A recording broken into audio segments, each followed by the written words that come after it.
शरीर में प्राण का एक बड़ा परिवार है, ऐसे माना जाता है। उसमें मुख्य मालिक प्राण और उसके 4 सक्रिय अनुज भाई अलग अलग प्रकार के प्राकृतिक व्यवस्थापन संभालने के काम करते हैं। इस प्राणमय कोश के सभी कार्य आंतरिक होते हैं, वो स्वयं चलित नियम से किए जाते हैं। नियमित रूप से अपने मुख्य बड़े भाई प्राण की वो मदद करते हैं, सेवा करते हैं और शरीर ग्रंथि संघ की चेतना शक्ति को लंबे समय तक सुरक्षित एक संग बनाए रखना ही इस प्राण का प्रमुख काम होता है। और इस देह का जीवन सुरक्षित एक संग बनाए रखना ही इस प्राण का प्रमुख काम होता है। सबसे पहले बालाघाट चैनल को सब्सक्राइब करें, लाइक और शेयर करें और उसके साथ बेल आइकॉन दबाना न भूलें। धन्यवाद। श्री गणेशाय नमः। गुरुर्ब्रह्मा गुरुर्विष्णु गुरुर्देवो महेश्वराः गुरुः साक्षात् परब्रह्म तस्मै श्री गुरवे नमः।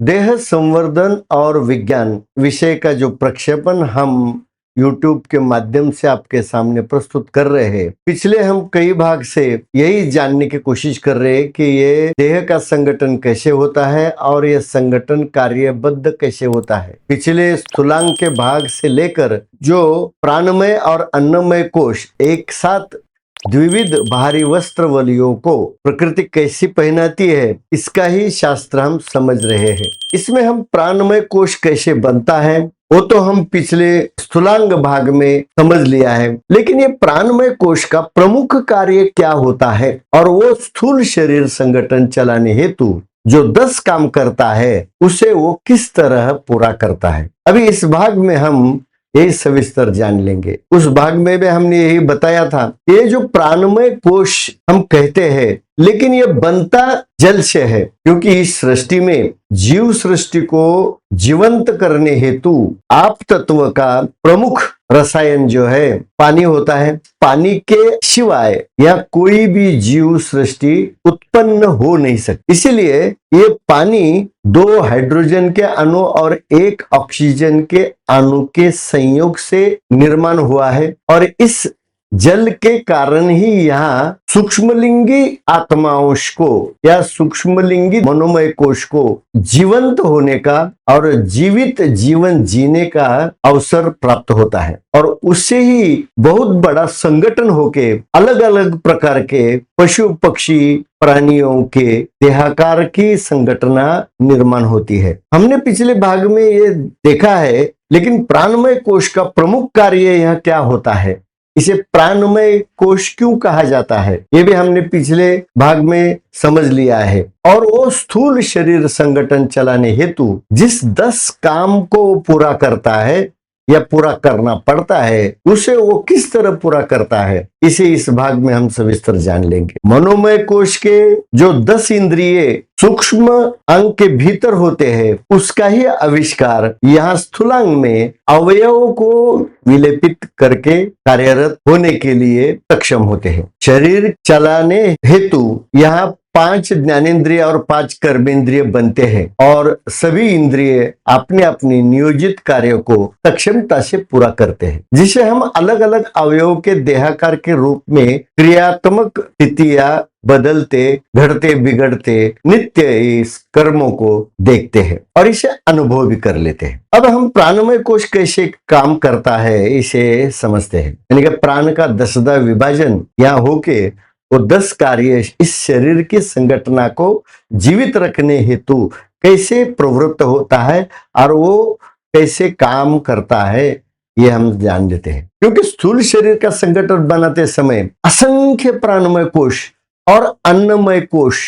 दोनों मिलकर यहाँ करोड़ों अरबों खरबों कोशिकाएं का एक बड़ा बहुपेशीय स्वचालित एक नगरीय व्यवस्था प्रस्थापित होती है। तब उनका कार्य कैसे चलता है, इसे भी जानना जरूरी है। स्थूल शरीर में प्राण कोश 10 प्रकार के आंतरिक काम करने के लिए कैसे उद्युक्त होते हैं, क्योंकि प्रकृति नियोजित काम करने हेतु प्राण 10 भाग में विभाजित होता है, या एक ही प्राणमय कोश अलग अलग 10 प्रकार के काम करने हेतु प्रकृति के नियोजन के हिसाब से प्रवृत्त होते हैं। इसलिए शरीर में प्राण का एक बड़ा परिवार है, ऐसे माना जाता है। उसमें मुख्य मालिक प्राण और उसके 4 सक्रिय अनुज भाई इस देह में अलग अलग प्रकार के प्राकृतिक व्यवस्थापन संभालने के काम करते हैं। इस प्राणमय कोश के सभी कार्य आंतरिक होते हैं और वो स्वयं चलित नियम से किए जाते हैं। नियमित रूप से अपने मुख्य बड़े भाई प्राण की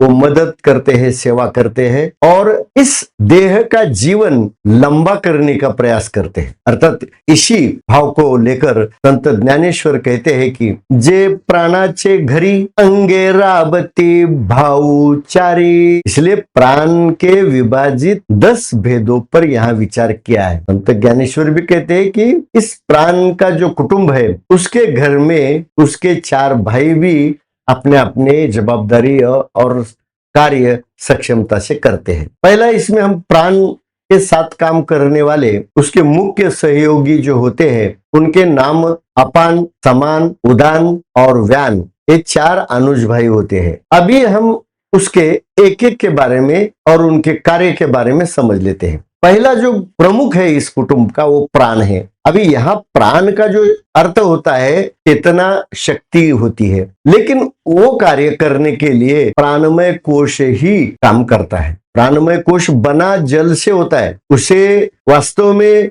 जलमय कोश कहना चाहिए, लेकिन उसका जो कार्य होता है कार्य सदृश उसको नाम प्राणमय कोश दिया जाता है, क्योंकि वो प्राण को संभालते रहता है, इसीलिए उसको प्राणमय कोश कहते हैं। क्योंकि पानी के बिना प्राण को संभालना मुश्किल है। प्राण का अगर अभाव होता है तो इस शरीर में प्राण टिकते नहीं है। यानी कि सूक्ष्म लिंग देह को इस शरीर में बसाना या उसको लंबे काल तक जीवन व्यतीत करना बहुत मुश्किल होता है। यद्यपि प्राणमय कोश सभी कोशिकाओं में होता ही है, लेकिन जल विलेपन से उसका संचार पूरे शरीर में होता है। प्राण का मुख्य कामकाज फेफड़ों में सांस का सुचलन होता है, उसको नियंत्रित रखने का काम उसका मुख्य रहता है, और शरीर में जो बहने वाला अशुद्ध रक्त है उसको शुद्ध करने का बहुत ही जवाबदारी काम और बहुत महत्वपूर्ण काम इस प्राण के नियंत्रण में होता है। इसलिए इसका कार्य क्षेत्र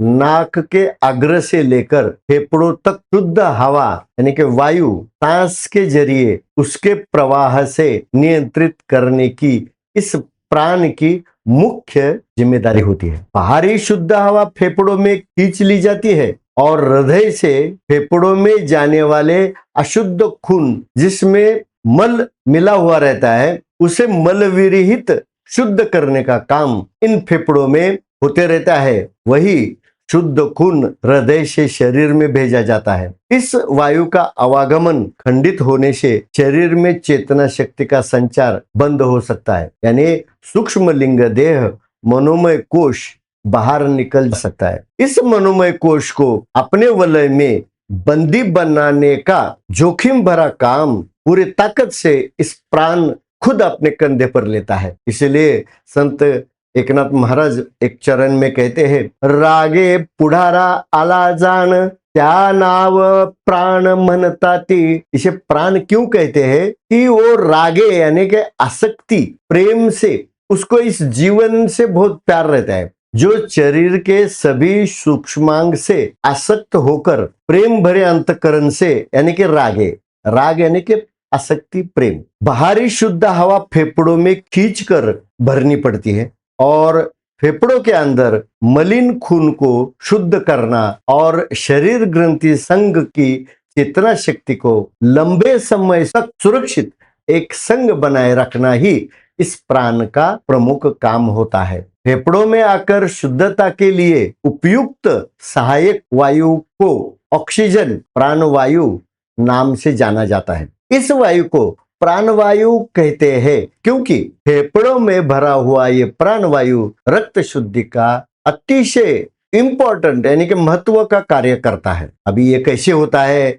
इसे हम आगे वैज्ञानिक सूत्र से रासायनिक प्रक्रिया में समझ लेंगे, तब तक आप धीरज रखिए। यदि किसी कारणवश सांस की आवागमन रुक जाती है तो शरीर का स्वामी जो कुटुंब प्रमुख होता है वो जीवात्मा यानी कि मन, सूक्ष्मलिंग देह इस शरीर को छोड़कर अपने मूल वायुरूप स्थिति में बाहर वातावरण में जाना पड़ता है। तब शरीर का सारा बौद्धिक कामकाज रुक जाता है, क्योंकि मन बुद्धि के साथ आत्मा अपने सूक्ष्म लिंग देह के साथ निकल जाता है। तब अन्नमय और प्राणमय कोश के सारे ग्रंथि संच मृत यानी कि अचेत दशा में पड़े रहते हैं। इसलिए प्राण के ऊपर शरीर ग्रंथि के अंदर सूक्ष्मांगी जो मन उसको जकड़ के रखने का और जीव दशा संभालने का काम सौंपा गया है। इसलिए प्राण अपनी जान लगाकर मेहनत करके इस शरीर यंत्र की व्यवस्था को चलाने का प्रयास पूरी ईमानदारी के साथ करता है। यहाँ मैं आपको इस प्राण के विभाजन की भी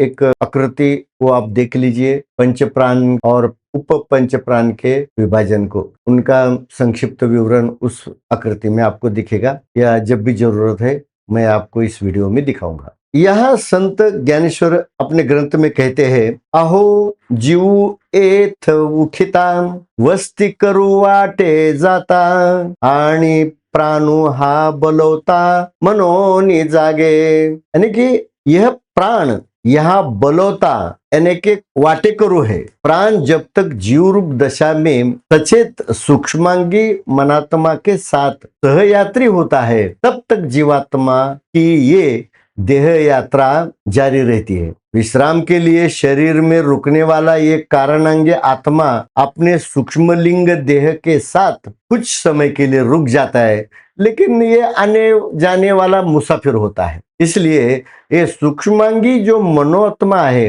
वो शरीर में उसे रोकने के लिए प्राण को या प्राणमय कोश को खुद को कड़ी मेहनत करनी पड़ती है, क्योंकि उसको जबरदस्ती बंदीवान बनाना पड़ता है। क्योंकि प्राण को भी भौतिक जीवन जीने का अवसर इस शरीर में ही मिलता है। यहाँ लाभ हानि का वो भी बराबरी का हिस्सेदार होता है। इसीलिए वो हमेशा सतर्क होता है कि जब तक सूक्ष्मांगी मनात्मा शरीर के सभी प्राणमय कोश में जकड़ के बंदीवान रहता है, तब तक ही उसे यहाँ इस जीवन का जीने का आनंद मिल सकता है या अनुभव मिलने की संभावना होती है। इसलिए प्राण इस देह नगरी को जीवित सक्रिय रखने का काम करता है और यही प्राण रुधिर शोधन की मुख्य जिम्मेदारी उठाता है, और यह प्राण ही शरीर को स्वस्थ निरोगी रखने का काम करता है। यदि फेफड़ों में पर्याप्त हवा ली नहीं जाती तो खून पूरी तरह से शुद्ध नहीं होता है। तब ये शरीर नगरी की व्यवस्था असंतुलित होने से बीमारियों का प्रकोप होता है। फेफड़ों में खून कैसे साफ होता है ये आगे विस्तार से प्राणमय प्रकरण में समझ लेंगे। इसके पहले ये कुछ जरूरी बातें समझनी पड़ेगी। अभी दूसरा उसका जो अनुज भाई होता है वो भी प्रमुख कार्य करता है, उसका नाम है अपान। क्योंकि अपान भी प्राण का एक अनुज भाई है, लेकिन इसे उपरोधिक लक्षण से वायु कहा जाता है। बेसिकली इनके नाम जो है उनके कार्य से निर्देशित किए गए हैं, अंगभूत रचना से नहीं। क्योंकि अंगभूत रचना जो वायु की नहीं होती है, जल की होती है, लेकिन उसको अंदर मनोमय कोश जो वायु रूप है उसको नियंत्रित करना पड़ता है। इसके लिए उसको अपान वायु कहते हैं, क्योंकि अंदर उन्होंने वायु पकड़ के रखा रहता है और उसको नियंत्रित करने के लिए ही ये अलग अलग काम करते हैं। अभी ये ध्यान में रखे, ये खुद जलयुक्त होते हैं फिर भी इसे वायु कहा जाता है। वास्तव में ये वायु रूप नहीं होते, लेकिन शरीर यंत्र चलते वक्त आंतरिक शरीर ग्रंथियां में कुछ विकारी वायु तैयार होते हैं। क्योंकि ये शरीर यंत्र चलने वाला महाकाय यंत्र है, तो यहाँ के बहुत सारे पुर्जे हिलते डुलते हैं, तो इस हलचल के दौरान अलग अलग प्रकार के वायु निर्माण होते हैं और उनके ऊपर भी उसको नियंत्रण रखना पड़ता है। शरीर के भिन्न भिन्न भाग में इस बाधक वायु की उत्पत्ति होती है, तो उसको निकास भी करना पड़ता है। और इस प्रदूषित वायु को शरीर के बाहर निकालने के लिए आप तत्व की प्राणमय कोश ग्रंथियां एक साथ सहयोगी करती है।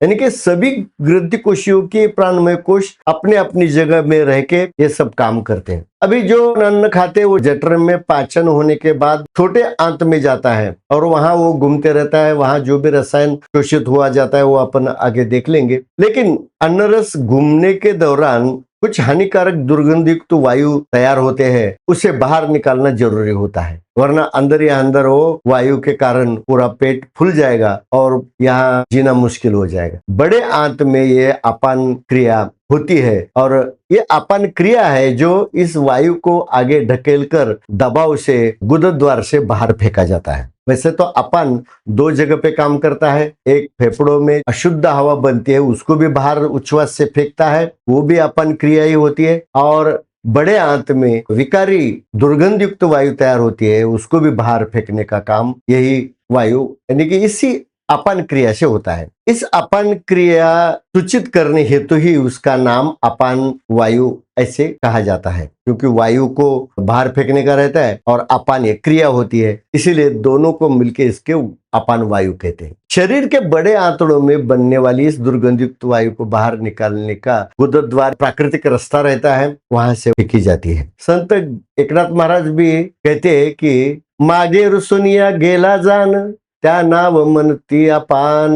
इसका प्रमुख रहवास स्थान होता है वो बड़ी आंत होती है और गुदद्वार के स्थान पे वो रहता है, वहां से ये सब नियंत्रित करता है। पेट के बड़ी आंतड़ों से दुर्गंधयुक्त वायु बाहर निकलने की जो क्रिया उसे ही अपान क्रिया कहते हैं और इसका मुख्य निवास स्थान गुदाशय होता है। फेफड़ों के अंदर भरी हवा से ऑक्सीजन और कार्बन संयोग होकर कार्बन डाइऑक्साइड वायु जो दूषित होती है इसलिए उच्छ्वास से बाहर छोड़ा जाता है, उसे भी अपान क्रिया कहते हैं।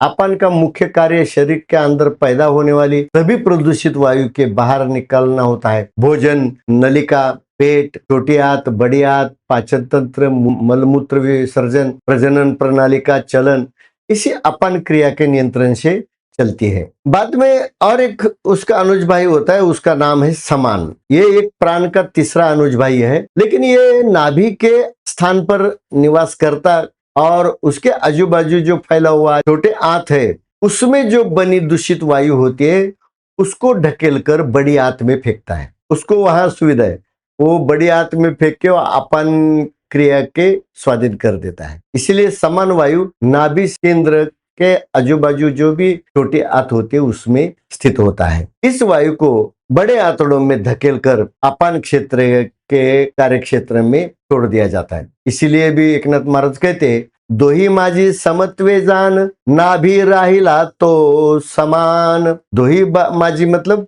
प्राण और अपान, फेफड़ों में काम करने वाला प्राण श्वसन संस्था में और गुदद्वार के स्थान पर रह के दूषित वायु को बाहर फेंकने का काम करने वाला अपान, इन दोनों को संभालते हुए ये समान वायु दोनों के बीच में रहता है। इसीलिए वो नाभि स्थान में रहता है। ये वायु प्राण और अपान दोनों का संतुलन बनाए रखता है। छोटी आंत में ग्रंथि के माध्यम से खून में पोषक रसत्व को अवशोषित करने का भी ये मुख्य कार्य इसी वायु के नियंत्रण में होता है। नाक के दोनों छिद्र से जो सांस का बहाव चंद्र और सूर्य नाड़ी प्रवाह के कारण जो शरीर का ताप भी कुछ हद तक इस वायु से संतुलित किया जाता है। प्राण को शुद्ध वायु फेफड़ों में खींचने हेतु और अपान को अशुद्ध वायु बाहर फेंकने हेतु दोनों को भी नाभि केंद्र से पूरी ताकत से मदद होती है, क्योंकि पूरा डायफ्राम खींचने का और सांस अंदर खींचने के लिए ये समान वायु का कार्य भी मददगार होता है, क्योंकि नाभि सेंटर को नीचे ऊपर करके ही इस डायफ्राम को नीचे ऊपर खींचा जाता है और नीचे खींचने के बाद सांस अपने आप अंदर आती है और ऊपर ढकेलने के बाद सांस बाहर फेंकी जाती है। यानी कि सांस के प्रवाह के लिए भी ये समान वायु अच्छी तरह से मदद करता है। इसके बाद चौथा जो है उदान। अब ये वायु अपना काम कंठ में बैठकर करता है, लेकिन इसका भी कार्य नाभि से शुरू होता है, क्योंकि ये उदान वायु मुख्यतः वाणी के प्रक्षेपण के लिए वायु के प्रवाह को नियंत्रण करता है। उच्छ्वास से होने दो या परावाणी से जो उसके भी मदद से ये अपना शब्दबद्ध स्वरबद्ध जो प्रक्षेपण होता है ये उदान वायु के नियंत्रण में होता है। क्योंकि नाभि सेंटर में परावानी होती है, अनाहत चक्र में मध्यमा होती है और अनाहत में पश्चंती होती है और विशुद्ध चक्र कंठ में मध्यमा होती है, ओठों पे वैखरी। ऐसे 4 वाणी का जो भेद है उसको विस्तारित करके ये उदान वायु कंठ में स्वर यंत्र के स्थान पे बैठकर सबको नियंत्रित करता है। इसीलिए उसको कहते हैं कि कंठी राहिला तो उदान, कंठ में बैठकर ये प्राण, अपान और समान तीनों कार्यों को ध्यान में रखकर अपना कामकाज संतुलित तरीके से करने का वो जवाबदारी लेता है, क्योंकि सारा संगीत शास्त्र इसी वायु के क्षमता पर निर्भर होता है। उदान वायु विशुद्ध चक्र स्थान पर गले और मस्तिष्क क्षेत्र में के बीच में होता है। उत यानी कंठ से ऊपर संचार होने वाली वायु और भोजन करते वक्त निवाला निगलने का भी काम इसी कंठ के नली से होता है, इसीलिए उसके ऊपर भी उसको ध्यान रखना पड़ता है और उस निवाले को जठर तक पहुंचाने का काम करता है। अगर पेट खराब होने से यही वायु की मदद से अगर कुछ खाना गलत खाया, हजम होने का चांस नहीं है तो उल्टी आने लगती है, मुंह में से बाहर फेंकने का जो काम है यही उदान वायु करता है। इस वायु की सहायता से मनुष्य परा, पश्चंती, मध्यमा और वैखरी वाणी के स्वरों का उच्चारण करता है और इसी वायु से बातचीत, गीत गाना, वाद विवाद करना आदमी के लिए संभव होता है। या पशु प्राणी भी अपने अपने स्वरों में चिल्लाते हैं, कंठ शोष से कुछ बातें करते हैं। यदि हानिकारक सर्दी ठंडी मौसम में कुछ ठंडा पेय प्राशन करने से गले में तकलीफ होती है तो इस वायु के उत्तेजना से और उसके काम में बाधा होती है, तब गले की ग्रंथियां रक्षा से स्वरक्षा के लिए कफ का विलेपन उत्पन्न करती है और यह कफ की मात्रा श्वसन प्रणाली के कार्य में भी बाधा निर्माण करती है। इसलिए कफ, सर्दी, खांसी, निमोनिया इस वायु मार्ग की रुकावट करके जीवन के लिए खतरा पैदा करती है। इसलिए उदान वायु की मदद से उल्टी, निवाला निगलना और सांस प्रवाह एक ही नाली से होता है। ये तीनों काम कुशलता से उसे करने पड़ते हैं। गले का स्वर यंत्र इसी वायु से नियंत्रित होता है। अभी 5वां प्रमुख प्राण जो होता है उसका नाम है व्यान। ये 5वां भाई भी जो काम करता है वो बहुत ही जटिल और कठिन काम होता है, क्योंकि प्रमुखता से इसको शरीर में रहने का एक ऐसा स्थान नहीं है। इसलिए एकनाथ महाराज अपने भागवत ग्रंथ में कहते हैं, व्यानाशी रहावया स्थान असेना। इसलिए इस शरीर में इस व्यान को कोई भी ऐसा निश्चित स्थान नहीं है, किंतु ये वायु संचार पूरे शरीर में कार्यरत रहता है। ज्यादातर वो हड्डी के संधि में उसका ज्यादा काम होता है। इसीलिए एकनाथ महाराज कहते हैं, अद्यापि शरीरी जान व्यानाशी नाही एक स्थान, तो सर्वांगी सर्वदा जान परिभ्रमण करित से। इसलिए वो पूरा शरीर में अपना परिभ्रमण करता है और चारों तरफ अपना निश्चित प्रायोजित काम करते रहता है, क्योंकि जहां जहां मांसपेशियां, अंग, हड्डी के जोड़ों हलचल होती है उस स्थान पर इस व्यान वायु के द्वारा संचालित की जाती है। इसका संतुलन अगर ठीक से नहीं हुआ तो उसके प्रकोप से शरीर में हड्डी के संधि जोड़ का हिलना तकलीफ भरा होता है। ऐसा तब होता है जब व्यान वायु अपना काम ठीक से कर नहीं सकता है। इसका काम जहां शरीर के अंग जोड़ हलचल करते हैं वहां होता है, क्योंकि शरीर के स्नायु जोड़ पर जो हलचल ताकत लगा के आकर्षण और प्रसरण से करते रहते हैं, उस हड्डी के जोड़ में छोटे छोटे हवा के बुलबुले तैयार होते हैं और उसके कारण हड्डी के जोड़ को हिलाना तकलीफ भरा होता है। अगर वो बुलबुले फूटते नहीं है टाइम पर, वो हड्डी का जो लिक्विड रस रहता है उसमें अगर घुल नहीं जाते तो फिर हड्डी या जो संधि है, ज्वाइंट है, जोड़ है, उसका हिलना बहुत मुश्किल होता है, तकलीफ भरा होता है। इसीलिए इस जोड़ पर तैयार होने वाला यह हवा का बुलबुला बाहर निकालने के लिए कोई निकास मार्ग नहीं है। प्राण, अपान, समान, उदान, इन चारों को वायु का नियंत्रण करने के लिए निकास मार्ग है। जैसे प्राण मुख से आवागमन करता है, अपान गुदद्वार से हवा बाहर फेंकता है, समान भी अपना विकारी वायु अपान के स्वाधीन करके गुदद्वार से बाहर फेंकता है, उदान कंठ में रहकर मुंह में से सब हवा का प्रक्षेपण करता है। लेकिन ये व्यान है, ये हड्डी के जोड़ में जो बने हवा के बुलबुले रहते हैं वो सूक्ष्म होते हैं, लेकिन वहां से अब वायु निकलना बहुत मुश्किल रहता है, क्योंकि वहां से वायु निकलना रासायनिक द्रव में डिजोल्व करना पड़ता है और वो रासायनिक द्रव फिर ब्लड से यानी किडनी से बाहर निकाल सकता है। इसलिए इसका कामकाज और संचार दोनों सहज नहीं होते हैं। तब ये वात का व्याधि जो है, इसका प्रकोप अगर होता है तब बहुत मुश्किल आन पड़ती है और सांधी का जो जोड़ों का हलचल है वो रुक जाती है और पेन भरी होती है, तकलीफ भरी होती है। अब 5 मुख्य अनुज भाई के साथ और 5 प्रकार के छोटे छोटे काम करने वाले 5 सहायक उपप्राण भी होते हैं, उससे भी हम थोड़ा थोड़ा समझ लेते हैं। पंच उपप्राण के बारे में अगर जानना है तो शरीर में अलग अलग छोटे काम करने वाले उपप्राण को नाग, कुर्म, क्रुकल, देवदत्त और धनंजय ऐसे 5 नाम दिए गए हैं। उसको ही एकनाथ महाराज कहते हैं, नाग, कुर्म, क्रुकल, देवदत्त, 5वा धनंजय जानते थू, याची वस्ती जे शरीरांतु ऐक निश्चित सांगेन। कहाँ का रहते हैं और क्या काम करते हैं, इसके बारे में अभी हम सब जान लेते हैं। और दूसरे ही चरण में वो कहते हैं, शिंक, जांबयानी ढेकर, नाग, कुर्म, कृकलांचे घर, उचकी देवदत्ताचे बिडार, धनंजयाशी थार असेना। ये जो काम करते हैं उनके नाम इस चरण में दिए हुए हैं। शिंक, जांबई और डकार,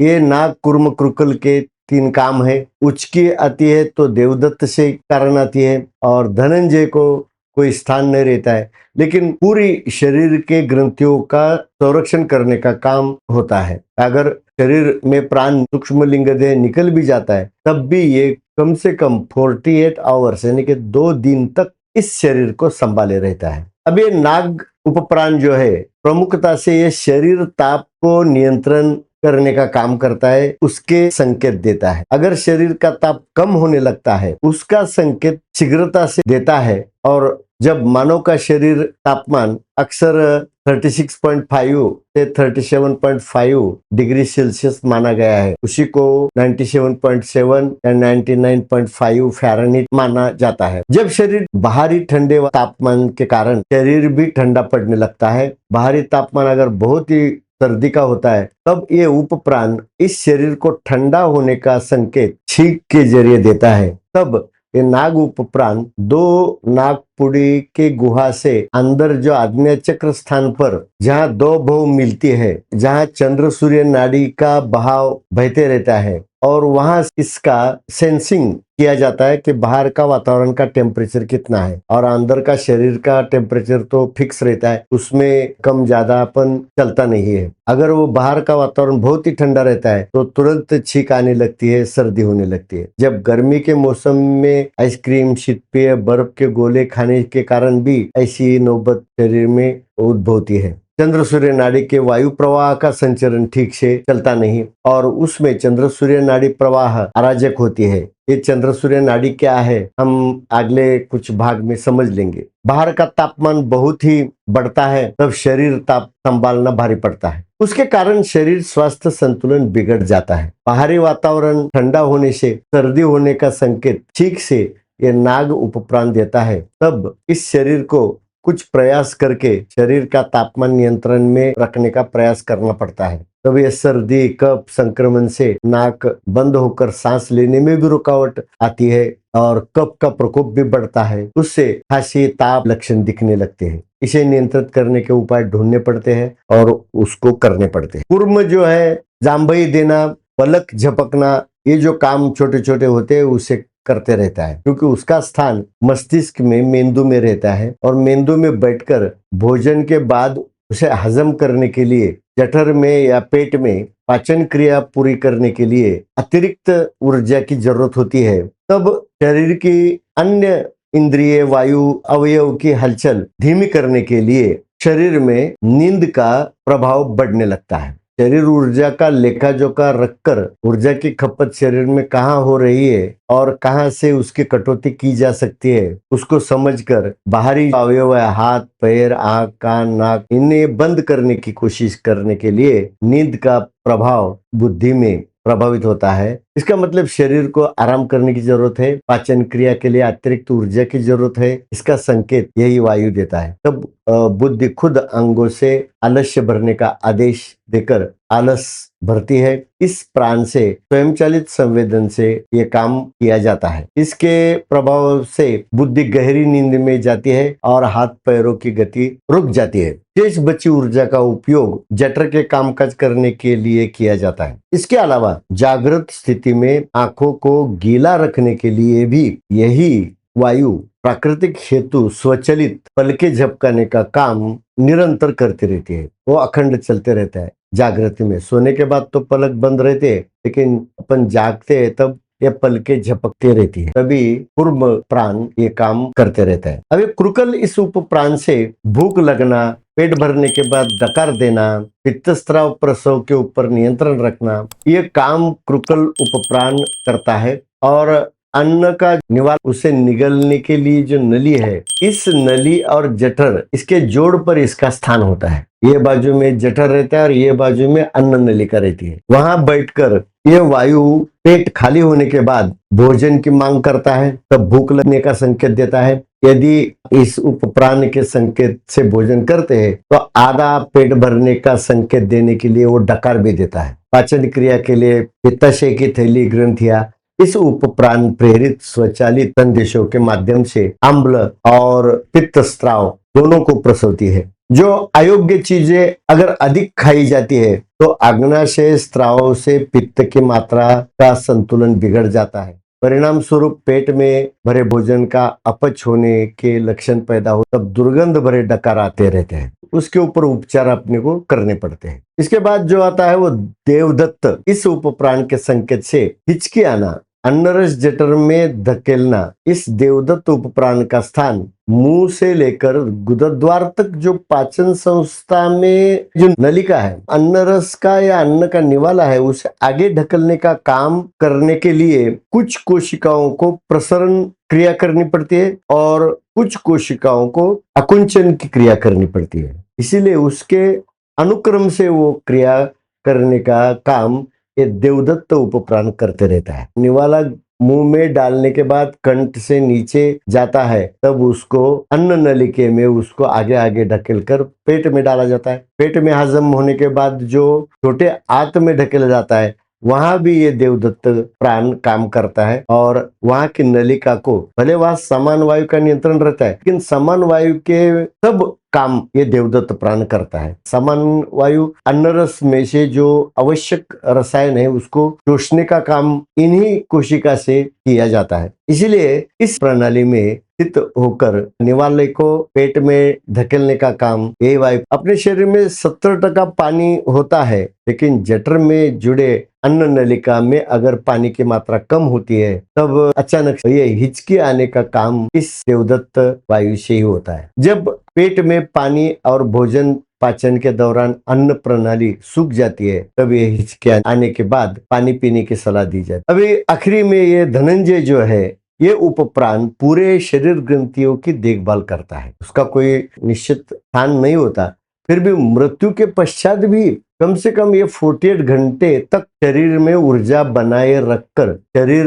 का तापमान ठंडा नहीं होने देता है। उसे पुनर्जीवित होने की संभावना को जगाए रखता है। भले ही मृत्यु के बाद 9 प्राणों की क्रिया बंद होती है, लेकिन ये धनंजय वायु मरने के बाद भी क्रियान्वित रहकर शरीर कोशिकाओं का अपघटन होने नहीं देता है। ये धनंजय रोम रोम में काम करता है और मरने के बाद भी शरीर के अंदर बाहर का वायु या जल घुसने नहीं देता है, क्योंकि बाहर से वायु या जल अंदर घुस जाएगा तो पूरा ग्रंथियों का जो संच है वो बिखर जाएगा। इसके लिए उसे संभाल के रखता है और शरीर ग्रंथियों का डिकम्पोजिशन होने से रोकता है। बाद में फिर 2 दिन के बाद वो भी निकल जाता है, तब ये शरीर डिकम्पोज होना शुरू होता है। अगर योगी लंबे समय तक समाधि में रहता है और इस प्राणापान क्रिया को भी बंद रखता है, तब श्वास उच्छ्वास का प्रवाह बंद होता है। फिर भी समाधिस्थ महात्मा के शरीर की रक्षा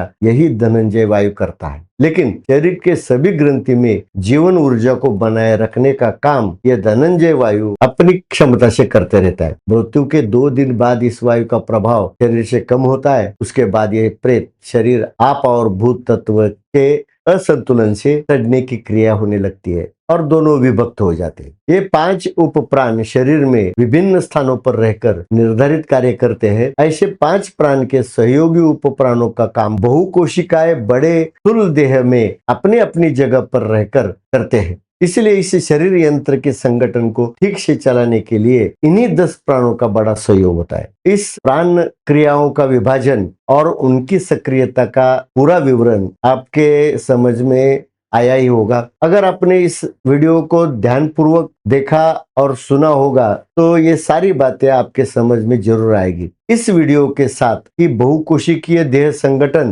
प्रकृति कैसे बनाती है, जो पिंडी ते ब्रह्मांडी, इस सिद्धांत को समझने के लिए 1 से 9 ये सारे वीडियो देखोगे और इस अध्यात्म शास्त्र का ये निचोड़ आपके सामने मैंने जो रखा है, इसके अलावा अध्यात्म में जानने जैसा कुछ भी नहीं है। बाकी सब इमेजिनरी, काल्पनिक, शाब्दिक शब्द फेंक है। उसे शब्द के अर्थ ढूंढते ढूंढते जिंदगी निकल जाती है। लेकिन जो ब्रह्मांडी वो पिंडी, पिंडी वो ब्रह्मांडी, यानी कि ब्रह्मांड जिस तरीके से बना है उसी तरीके का ये पिंड भी आखिरी विकास है। अगर इसे जान लिया तो ब्रह्मांड समझना कुछ भी जटिल नहीं है, क्योंकि सारा गुह्य पिंड के अंदर ही छिपा है, जिसे जानना ही मनुष्य जीवन का एकमात्र उद्देश्य है। इसके अलावा हम जो भी करते हैं वो सब प्रपंच, उपद्व्याप, संसार, उद्योग, व्यवसाय, ये सारे सुख दुख के आवन जावन भोगने के तरीके हैं। भले अलग अलग तरीके होते हैं जो हम एक दूसरे को देखकर बार बार दोहराते रहते हैं। अभी हम यहीं रुकते हैं। आगे इन प्रकरण में इस देह संगठन को जीवित रखने हेतु प्राकृतिक किन किन चीजों की जरूरत होती है, उसकी आपूर्ति कौन और कैसे की जाती है, उसके बारे में मैं आपके सामने एक नया विषय लेकर इसी माध्यम से प्रस्तुत करूंगा। तब तक के लिए धन्यवाद।